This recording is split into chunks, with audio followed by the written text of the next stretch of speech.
Many years ago, when our temple here and our teaching center was just getting started, and we had many fewer staff people, it was my responsibility to teach many of the classes. So for years I was the beginning meditation teacher, and I took lots of people through that course. When people first come to learn to meditate, or first come into this temple, or first discover Autobiography of a Yogi, these teachings, especially if one has been longing for a meaningful understanding of life for a long time, the passionate enthusiasm and the sense of gratitude is so intense that it's hard to imagine how I could possibly not just hold on to this and continue it till the end of our lives. And yet, in the Bhagavad Gita, it says, out of 1,000 who seek God, one finds, and out of 1,000, one seeks, and out of 1,000 people who seek, only one finds God. Yogananda did say our percentage is higher. He didn't say how much higher, but he did say it was higher. So that is somewhat encouraging. But nonetheless, over many decades of being part of this spiritual community, I've seen many people come and go. And this is not a condemnation. It's one of the benefits of community is the opportunity you don't have to do everything yourself. You can watch your brothers and sisters do it right or do it wrong, and wrong in the sense of not bringing them the happiness they seek. And then you can begin to say, well, I recognize the pattern here. So our particular reading today, Why Do Devotees Fall? And we're using Judas as a really big example, but we don't have to go that far. Why do devotees fall? Why is it that so few people are able to persevere? So the Gita gives us this wonderful sequence of how things happen. And it's the path is always this balancing point of what we understand in principle with our mind and what we feel from our hearts. When I met Swami Kriyananda, among many other factors, the first time I saw him, I felt his consciousness as being so expanded, and I felt his freedom that I had never seen another human being who had the qualities that he had. By the time I met him, I was only 22, but for 3 years I had been trying to understand the path of self-realization through other teachings than Yogananda, but the same teachings, Paramhansa Ramakrishna. But Swami was the first living example. It was the first time all those words on those pages, all those stories about saints and masters, and by that point, I was going to East West Bookstore and just reading through the biographies like this. But he was the first person embodied who had the consciousness that I'd been reading about. And because of that, within a minute of seeing him, I said, this man I will follow. And then he spoke. It happened to be at Stanford. A fraternity sponsored him. And it was 1969, lots of stuff was happening. So a party fraternity thought it would be like fun to have a Swami come in and talk. It was a crazy night. It was a super crazy night. And they had, I think some people came down from Ananda village, which was barely anything at that point. Ananda Hamlet would probably be more what you would call it. And there was some man who was there who was a jazz piano player. And he was there, and there was some other musician of some sort.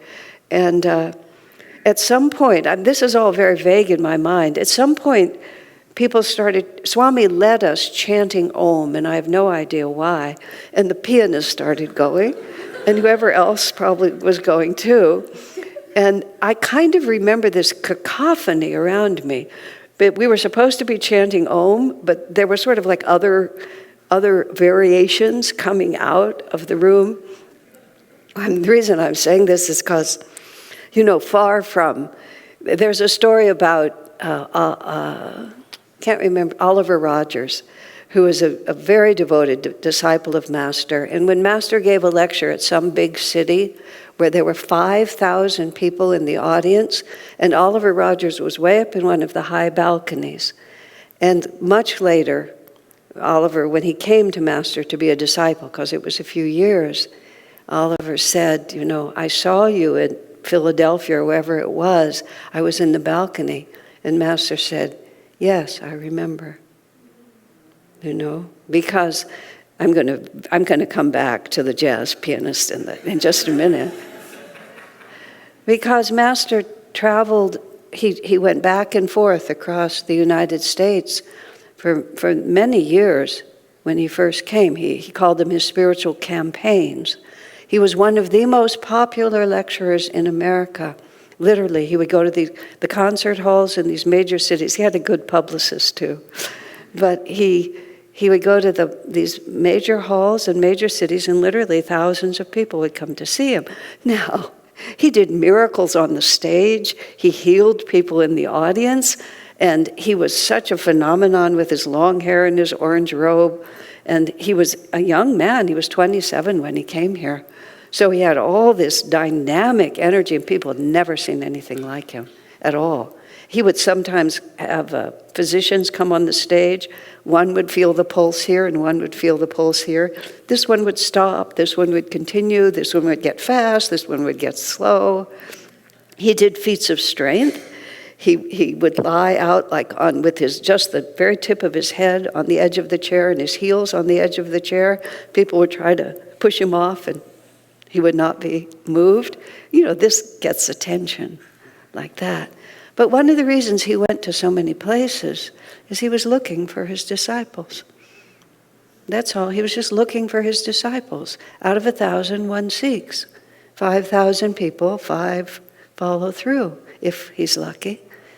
And he could feel it. Just like in the Bible, it says Jesus was traveling from one spot to another. And he said, I think the way the Bible puts it, he must needs go through Samaria. And the Samaritans were not considered to be very high-class people to the Orthodox, to the Essenes, to those who were more dedicated to the true following of spirituality. And they were just kind of low caste. So why would he have to go through Samaria? Nobody wanted him to. But he did, and he arranged for him to be alone sitting by the well. And this Sumerian woman comes to him. This is one of the stories in the Bible. Yogananda Master gives much more of an explanation. And they start having a discussion about the well, because they're sitting at the well and the water, and she's hauling water, and he says, I can give you water that I can, when you drink from this well, you will thirst again. I can give you that to drink, which you will never thirst again. And she says, my people have been drinking out of this well for a long time. What are you saying to me? But his consciousness communicates. For many reasons, including that experience that I had with Swamiji, I totally understand, and all of you would understand, communication is not just what you say, it's what you emanate. And of course, there he is. He's emanating this. So they chat about the water for a little while, and then she begins to feel that he has something that she's never seen before, and it's deeper than that. And he says, she asks him, who are you and why? And he says, well, I'll tell you about this, but first go fetch your husband. And then she says, I have no husband. And then he says, yes, that's right. You've had 5 men in your life, and the man you are now living with is not your husband. And she, instead of being embarrassed or ashamed She says, "You know everything about me. How do you know?" And then he begins to teach her. Time passed, and then she goes and tells all the people of Samaria, I met this man who knows everything about us. And she begins to spread the word about him. Then Jesus is by himself at the well. His disciples come back from whatever made-up errand he sent them on. And they ask if he's hungry. Maybe he missed a meal sitting there. They went off to get food. He says, "I have meat to eat that ye know not of." And the way Swami humorously puts it, they thought he had maybe sandwiches in his pocket that they didn't know anything about. But then Master goes and explains the story. This woman was a disciple of Master's from another life. But she had fallen. She had come in with the desire to be a disciple, to know God, but she had become confused in just the way that the Gita describes. She had become confused, and she had wandered off. And then she became ashamed. She became guilty because she had realized what she'd done. And so she was hiding for who knows how many incarnations. She was hiding from him, but he went to find her. When Master says in his poem, "I will come back again and again, 1,000,000,000 times if necessary, as long as one stray brother is left behind." She was astray. He came to find her. And when he said, "Bring your husband," Master explains, Christ wanted to know if she was able to face her reality now. Because it was a great shame to have had 5 different men in your life and not be married to any of them. And so he wanted to just look at her and say, "But this is the truth about you. This is," as Helen was reading, honest introspection.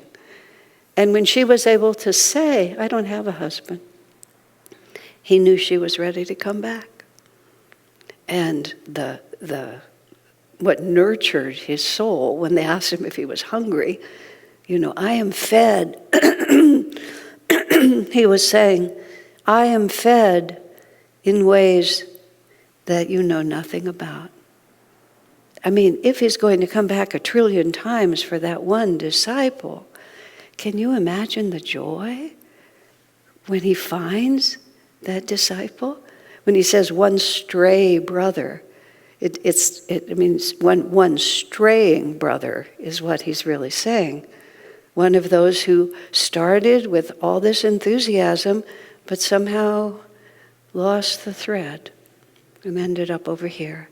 Now, on one hand, it's chilling, and we clasp our hands together and hope it's not going to happen. And on the other hand, it's thrilling in the other way, because I will never be lost. And the Master knows. I've shared with you this thought, but it's such a powerful one for me, because we understand Sanatana Dharma, which is the soul's long journey from delusion to enlightenment. Unfortunately, the way Christianity is mostly understood, Jesus just popped out and he was fully formed. And he was everything the Bible says, his power to save us, his wisdom, his enduring, his omnipresence even now. All of that is true, but there's no understanding of how he got that way. And so it leaves all of us just praying for redemption, but without a clear idea of how he got that way. Whereas Master tells us about his previous incarnations, and the whole teaching of self-realization explains to us how step by step we move from delusion to freedom.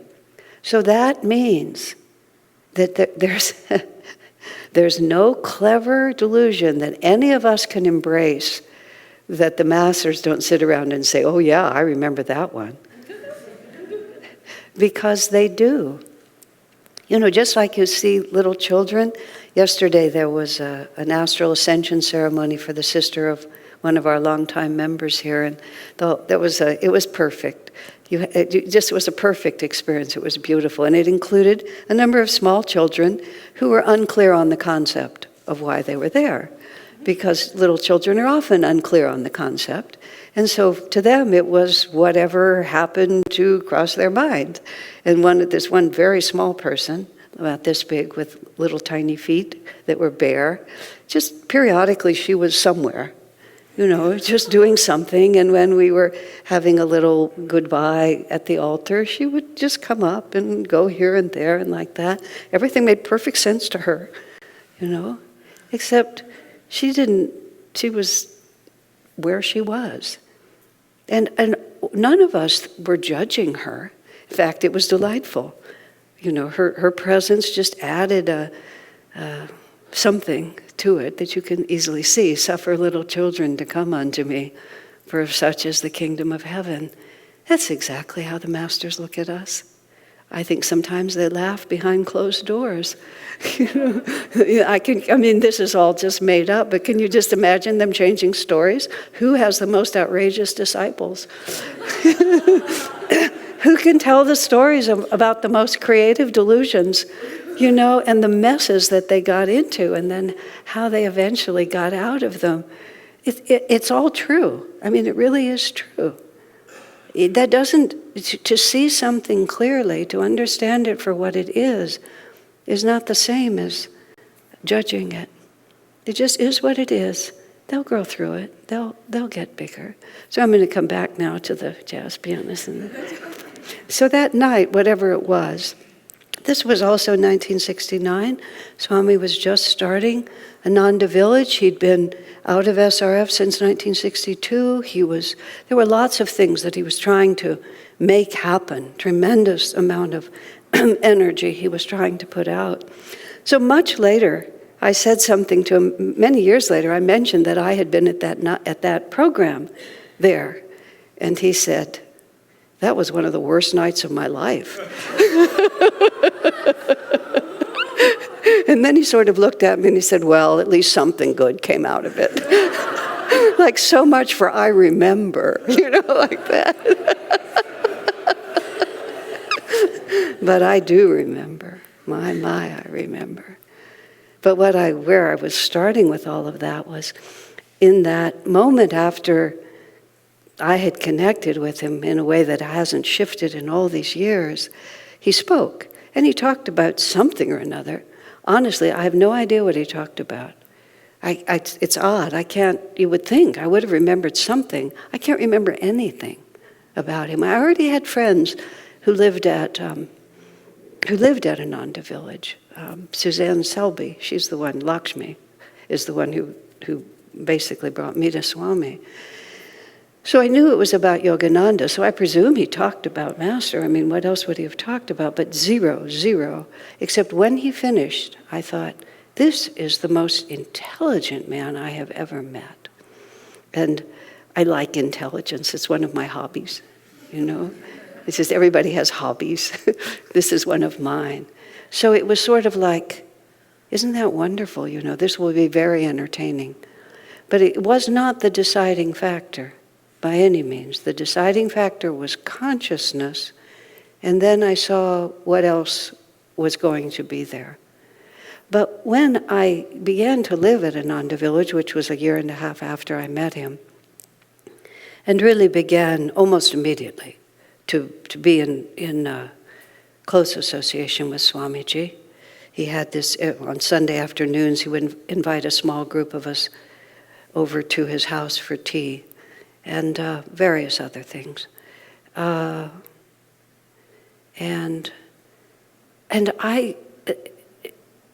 sense of his consciousness was still there, but my awe at his intelligence was really something. It's just like, how can he always know?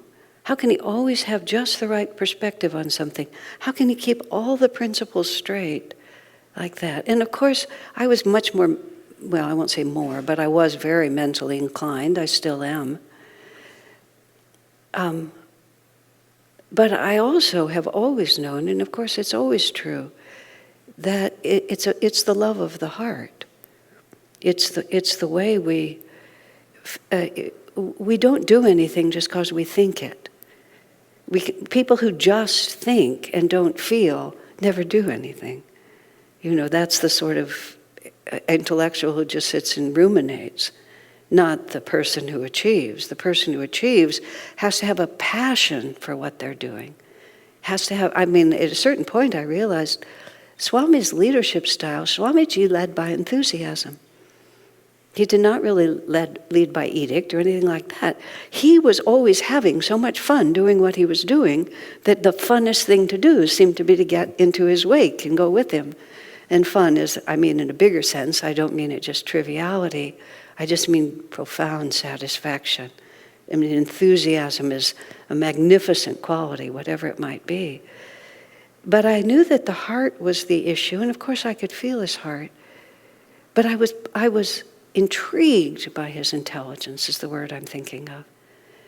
And one day I realized, because I saw his profile, like this, and at that point he was very slender, but his chest was the curved bow. That's the Bhagavad Gita.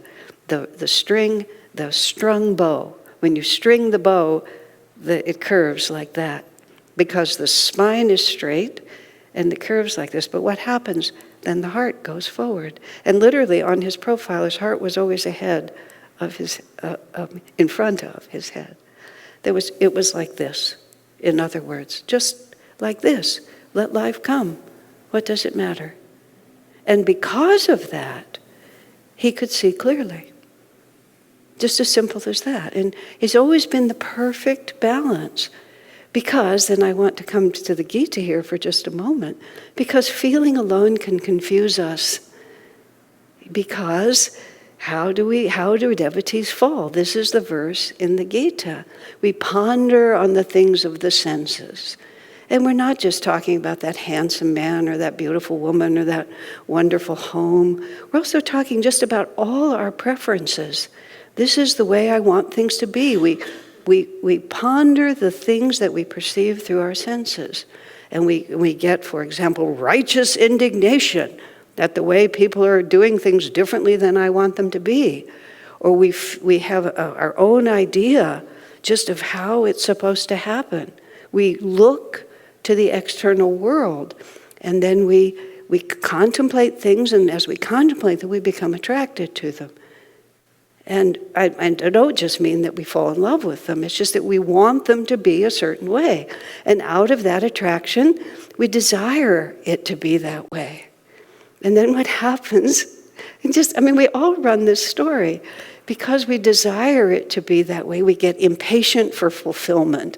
It's like these little phrases are so adorable, really, because they sound so small, but they then end up running our whole lives, don't they? We become impatient for fulfillment. And then when we don't get what we want, we're so attracted, we don't get what we want, we get angry. And anger isn't always shouting like this. It's just this sense of profound annoyance that the world is not conforming to what we want it to be. And we become infatuated. I love this one too. Impatient for fulfillment, infatuated. The mistaken idea that only one thing will make us happy.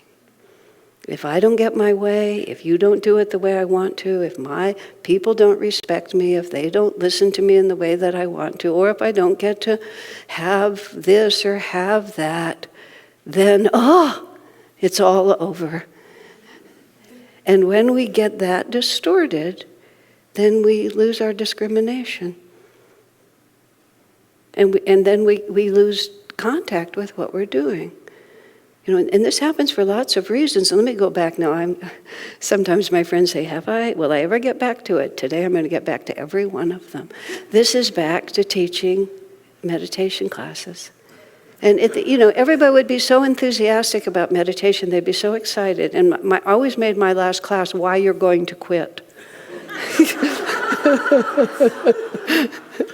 Because this is not my first rodeo. Is that the phrase you use? I've just been around on this. Why you're going to quit? You're going to quit because you're going to have a desire for it to be a certain way. When I heard that Master said there was a portable paradise inside of us, I just totally made it up out of nothing, that it would take me 5 years and then it would all be done. Fortunately, by the time 5 years passed and I realized, whoa, this is far from finished, that I was already too deep in other ways. But we get this idea in mind, now that I'm meditating, things are going to start working for me. Now that I'm, tithing to the temple, I'm going to get what I want. You bet. I'm contemplating the things of the senses. I'm attracted, I desire, I'm impatient for fulfillment. It doesn't come to me. Oh, well, it's probably because this meditation technique doesn't work. What a stupid thing for me to get involved in. Or we just start putting out less and less energy.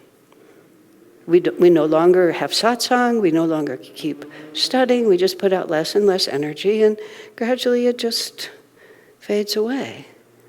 Or my favorite reason of all is that it actually begins to work. Because meditation, spiritual progress, the movement from delusion to enlightenment is ever expanding awareness. And so we begin to become aware of who we really are. This relates also to what Helen was reading earlier. We become aware of who we really are. We see ourselves as we actually are. And sometimes it ain't pretty.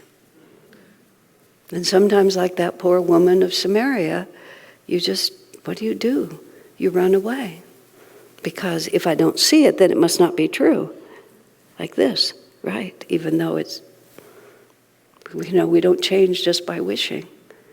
And so we decide, well, the problem is not really that now I'm seeing myself as I am. The problem is that meditation really isn't a very good thing to do. Let me just go back to sleep again. Then I'll just wait, and the masters will wait. Because we are attracted to a certain thing, and often what we're attracted to is the quick fix. I'll meditate, and then all these things. I love it when people tell me, I took Kriya, but I don't practice anymore because as soon as I practiced, all these hard things started. Let me tell you my favorite one. This woman told me she'd taken Kriya, she'd been doing Kriya, and you count the Kriyas. And so your beginning Kriya, you do 14 Kriyas in the morning, and you do 14 Kriyas at night. And she'd been doing it for maybe a month and a half. And then some really hard things started happening. And she knew it was because she had taken Kriya. The Kriya was causing all these bad things to happen. I said, honey, you really flatter yourself. You think 14 Kriyas in the morning and 14 Kriyas at night could create all this chaos in your life? You don't have that much power. I hate to be the one to tell you, but you don't. The karma was ready. The karma's been building up for lifetimes. And God at least brought you to an understanding of how you could weather this storm. It didn't cause it. Your Kriya blessed you so that just before this karma came out, you had something to work with. But we get ideas in our head. We contemplate the world around us. We become attracted to certain things. We have certain desires. We get impatient for fulfillment. And anger expresses itself in lots of ways. Annoyance, frustration. Don't just think, as I said, it's a matter of shouting. None of that. It's that this is the way it is, my friends. And we have to keep our discrimination. Because you can feel all these different things, but you have to hold an understanding of what I'm doing and why I'm doing it. And then solve every problem in that way. That's what I saw in Swami unfailingly for almost 50 years. I'll say more than that, because even now, unfailingly. He never allowed his impatience for fulfillment. He never became infatuated with any specific. It was, this is what God has sent. Our goal is the divine. Let us use our understanding of who we are and what we're doing to figure out how to go forward through this. And next week, stay tuned and do come. The topic is, how do devotees rise? So, God bless you, my friend.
Seek on